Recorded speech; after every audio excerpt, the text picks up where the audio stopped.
ஊமத்தப்பூலேருந்து எடுக்கிற இந்த medicine ஹோமியோபதிக்கலாக prepare பண்ணும்போது நிறைய கண்டிஷனை க்யூர் பண்ணுது.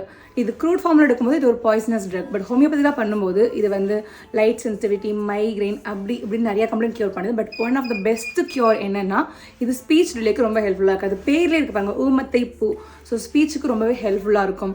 பட் என்னென்னா ஸ்பீச் டிலேடாக இருக்கவங்களுக்கு ஹெல்ப்ஃபுல்லாக இருக்கும். பர்த் டிஃபெக்ட் இருக்கவங்களுக்கு வர ஸ்பீச்சுக்கு அது ஹெல்ப்ஃபுல்லாக இருக்காது.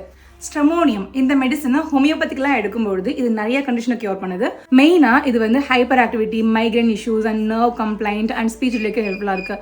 ஸ்பீச் வந்து சிங்கிள் வேர்ட்ஸ் பேசுகிறாங்க, கிளியராக இல்லை, பேசுகிறவங்களுக்கு என்ன பேசுகிறதுங்கிறது தெரியுது, பட் ஆனால் கேட்குறவங்களுக்கு அது புரியலை, அந்த மாதிரி இருக்கிறவங்களுக்கு ரொம்பவே ஹெல்ப்ஃபுல்லாக இருக்கும். நார்மலாக வந்து ஸ்டாமரிங் வேர்ட்ஸுங்களுக்கு இது கொடுக்கலாம். அண்டு குழந்தைங்களுக்கு வளரும்பொழுது ஒழுங்காக ஸ்பீச் வரல, டிலேடாக இருக்குன்றவங்களுக்கு இது ஒரு சப்போர்ட்டிவ் மெடிசனாக கொடுக்கலாம்.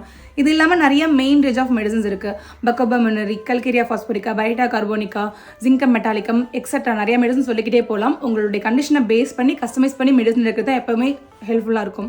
For further information consult homeopathic doctor.